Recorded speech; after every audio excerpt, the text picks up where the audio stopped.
ఆచార్య ప్రబోధానంద యోగేశ్వర్ల వారికి జగద్గురు అయినటువంటి శ్రీకృష్ణ పరమాత్మకు నమస్కరించుకుంటూ త్రైత సిద్ధాంత భగవద్గీతలోని పురుషోత్తమ ప్రాప్తి యోగము అనే అధ్యాయంలో 18వ శ్లోకం గురించి తెలుసుకుందాము. యస్మాత్ క్షరమతీతోహ మక్షరాదపి చోత్తమః అతోస్మి లోకే వేదే చ ప్రతితః పురుషోత్తమః. ఈ శ్లోకము పరమాత్మ గురించి తెలియచేయబడినది.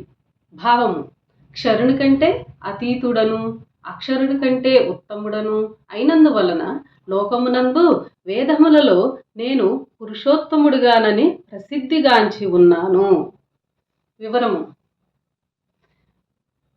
పరమాత్మ క్షరుని కంటే అధికము, అక్షరుని కంటే ఉత్తముడు అయినందువలన పురుషోత్తముడని పిలువబడుచున్నాడు. పరమాత్మ అన్నిటికీ పరముగా ఉన్నాడు. అంటే జీవాత్మకి ఆత్మకి అధికుడుగా ఉత్తముడుగా ఉన్నందువలన పరమాత్మ అని పిలువబడుచున్నాడు, పురుషోత్తముడని పిలువబడుచున్నాడు. ఆత్మ కంటే పరాయి వాడైనందువలన, అనగా ఆత్మ కంటే వేరైన వాడొకటి వలన పరమాత్మ అని పిలువబడువాడు. ఇక్కడ క్షర అక్షరులైన ఇద్దరి పురుషుల కంటే ఉత్తముడొకటి వలన పురుషోత్తమ అని కూడా పిలువబడుచున్నాడు.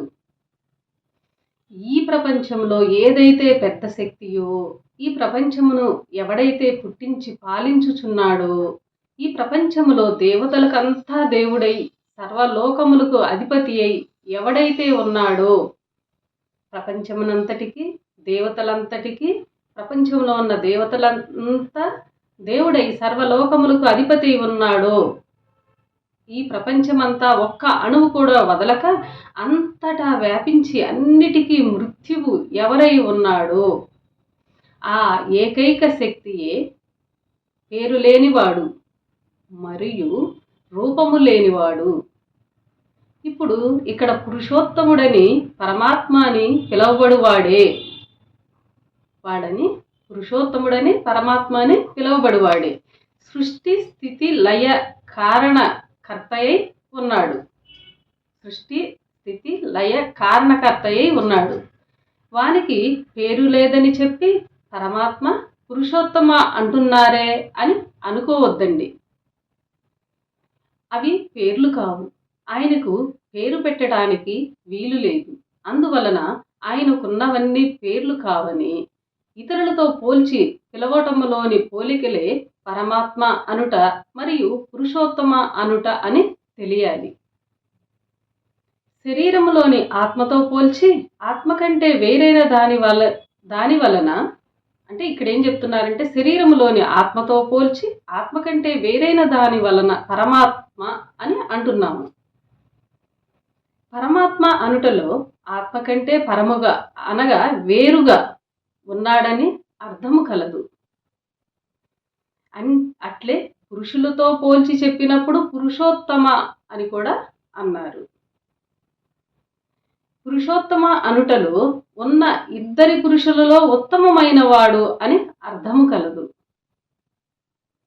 ఇతరులతో పోల్చి చెప్పుకోవటమే కానీ అవి పేర్లు కావని గ్రహించవలెను. 10 మంది నల్లవారిలో ఒక తెల్లవాడున్నప్పుడు వానిని తెల్లోడా అని అంటాము సర్వసాధారణంగా లోక తీరులు. తెల్లోడు అను మాట ఇతరులతో పోల్చు పోలిక, కానీ అది పేరు కాదు కదా. అట్లే క్షరాక్షరులతో పోల్చు పోలికలే పరమాత్మ పురుషోత్తమ అను మాటలు.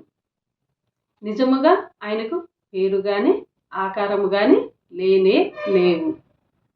ఈ శ్లోకము ఇంతటితో సమాప్తము. అందరికీ నమస్కారం.